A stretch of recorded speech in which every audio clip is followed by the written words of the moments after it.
Hello बेटा।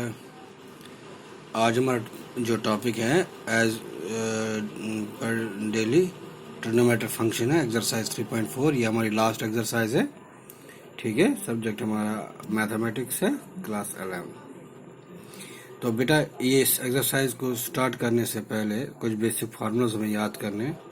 इसमें हमें प्रिंसिपल्स और जनरल इक्वेशन सॉल्यूशन निकालने पड़ते हैं। तो प्रिंसिपल निकालने के लिए और जनरल सॉल्यूशन निकालने के लिए आपको पहले कुछ फार्मूलाज मालूम होने चाहिए। ये फार्मूलाज आपको ये लर्न करना है। अगर आपको ये फार्मूला लर्न नहीं होते हैं, याद नहीं रहते हैं, तो ये एक्सरसाइज आपके काम की नहीं है, आपके बस की नहीं है। तो मोस्ट प्रायोरिटी है इस जो फार्मूलाज मैं बता रहा हूँ, 6 फार्मूलाज 1 2 3 4 5 6 ये आपको लर्न करना है। अब देखो क्या है। पहला है if sine theta is equal to 0, तो थीटा की वैल्यू हमने लेनी है एन पाई। जो एन है वो इंटीजर है, यानी कि पॉजिटिव नंबर और नेगेटिव नंबर। तो मैंने क्या बोला, अगर साइन थीटा 0 हो तो थीटा की वैल्यू एन पाई, ये याद रखना है। दूसरा, अगर cos theta is equal to 0 होगा तो उसमें थीटा यानी थीटा की वैल्यू क्या होगी, twice n plus 1 multiply pi by 2, ये भी याद रखना है। अगर टेन थीटा 0 होगा तो theta is equal to n pi. जो साइन थीटा है वो टेन थीटा, इसकी वैल्यू जो है फार्मूला जो है सेम है। ये था अगर साइन कॉस टेन इस तरह कोसेक से कॉट निकालना आसान है। अगर वो 0 के बराबर हो तो ये फार्मूला यूज लगाना, ये इसका यूज होगा क्वेश्चन नंबर 1 में।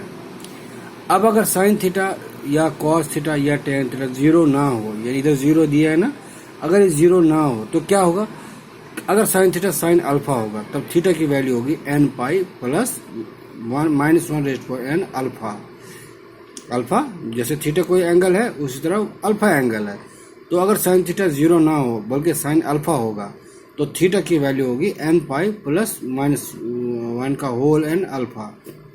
और अगर कॉस थीटा कॉस अल्फा के बराबर होगा, यानी कि नॉन जीरो हो, तो थीटा की वैल्यू होगी twice n pi plus minus alpha, ये याद रखना बेटा है। और अगर टेन थीटा टेन अल्फा के बराबर है तो थीटा की वैल्यू होगी एन पाई प्लस अल्फा। तो ये फार्मूला याद रखना है। जब जीरोस के बराबर हो तो थीटा की वैल्यू यहाँ से देखनी है, अगर थीटा के बराबर ना हो तो हमने ये फार्मूला याद रखना है। देखो अब question number 3 exercise 3.4 question number 1 में निकालते हैं। Find the principal and general solution of tan x is equal to √3। देखो आपको मैंने बता दिया कि किसका फार्मूला क्या यूज होता है। अब tan x का हमारे पास √3 है। अब यानी कि tan x जो यहाँ पे मैंने बताया था tan थीटा 0 नहीं, यहाँ पे 0 है, यहाँ पे tan थीटा 0 नहीं है, तो यहाँ पे tan थीटा क्या है √3, यानी कि 0 के बराबर नहीं है। अब सबसे पहले मैं करूँगा काम, tan x को tan x लिखूंगा इज इक्वल टू जो √3 होता है √3। देखो आपको मैंने आपको बताया था, ये sine cos tan 0 30 degree 45 degree 60 degree 90 degree याद रखना है। 0 1/2 1/√2 √3/2 1, इसको फिर ऊपर चढ़ाओ, इसको उल्टा करो। ये मैंने आपको बहुत पहले समझाया है, ठीक है। इस तरह ये टेन की वैल्यू 0 1/√3 1√3 इन्फिनिटी है। अब यहाँ पे क्या है √3, यहाँ पे क्या है टेन, तो ज़रा √3 टेन में कहाँ पे है, ये यहाँ पे है, ये 60 है।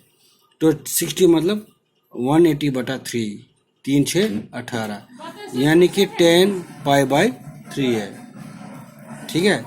अगर पाई होता ना 180/3 हो गया 60, 10 60, और 10 60 की वैल्यू क्या है √3, तो यहाँ पे आपके √3 निकल गया। तो अब आपके पास tan x जो है tan अल्फा, ये थीटा है, ये अल्फा है। जब tan थीटा tan अल्फा के बराबर होगा, जब tan थीटा tan अल्फा के बराबर होगा तो थीटा की वैल्यू क्या लेनी है आपको, एन पाई प्लस अल्फा, वही लिखा है मैंने। थीटा यानी angle is equal to n pi plus alpha, यानी कि इसका एंगल लेना है बराबर किसका, एन पाई प्लस अल्फा, ये है ना पाई/3।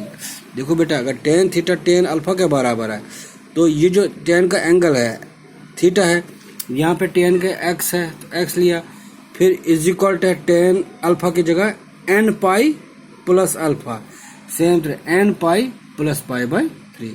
तो ये जो टर्म आपकी मिल गई, यही आपका जनरल सॉल्यूशन हो गया। अब प्रिंसिपल सॉल्यूशन, देखो बहुत सारे टीचर आपको अलग अलग तरीके से बताएंगे। एक मैं बताऊंगा, ये हमेशा याद रहेगा ना, तो मैं कहूँगा कभी कोई नहीं आप इसे बेटर बताएगा। प्रिंसिपल सॉल्यूशन की वैल्यू जब भी निकालना हो तो उसकी वैल्यू देखो, ये होता है 0 से, ये होता है पाई 180, 180 होता है 360। अब यानी कि हमें एक्स की वैल्यू यानी कि थीटा की वैल्यू एंगल की कोई भी निकलेगा वो 0 से लेके 360 से बिटवीन होना चाहिए। तो मैं अब क्या करूँगा, एन की वैल्यू लूँगा 1 0 1 2 3, क्योंकि इंटीजर है ना, एन इंटीजर है। मैं लूँगा 0 1 2 3 4 5 करके देखते हैं। एन अगर मैं लूँगा 0 1 2 3, अब एक्स रहेगा। अब देखो, अगर मैं 0 लेता हूँ, अगर मैं एन लेता हूँ 0, तो ये 0 हो जाएगा, पीछे क्या बच गया पाई बटा 3।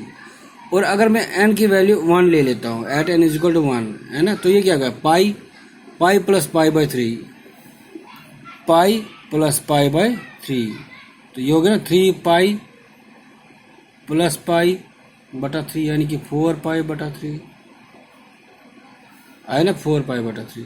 तो यहाँ पे आपको अगर अब अगर हम लेंगे एन इज इक्वल टू 3, देखो अगर मैं एन इज इक्वल 3 लूँगा, ये होगा 3 पाई प्लस पाई बटा 3, ठीक, 3 3 9 पाई प्लस पाई बटा 3, ये हो गया 10 पाई बटा 3। पाई की वैल्यू क्या होती है 60, सॉरी 180 डिवाइड करेंगे 3 6 18, यानी कि 6 और 10 हो गए 600। तो ये 360 से ज़्यादा चला गया ना, इसलिए मैं एन की वैल्यू 3 नहीं लूँगा, मैं लूँगा 1 ही। तो कोशिश भी करना चाहिए जब भी प्रिंसिपल सोल्यूशन निकालना, एक 0 और 1 ही ले लो, ठीक है, क्योंकि ज़्यादा डालोगे तो इसकी वैल्यूज बढ़ सकती। अगर 3 प्रिंसिपल पूछेंगे तो हम 3 भी निकाल सकते हैं, लेकिन ये देखना कि 360 से वो नहीं होना जिस तरह यहाँ पे हुआ। तो ये आपका एक सोल्यूशन निकल गया। सेकंड पार्ट जो है मैं थॉरोली नेक्स्ट में समझाऊंगा, क्योंकि वीडियो बहुत लंबा हो गया है। Thank you.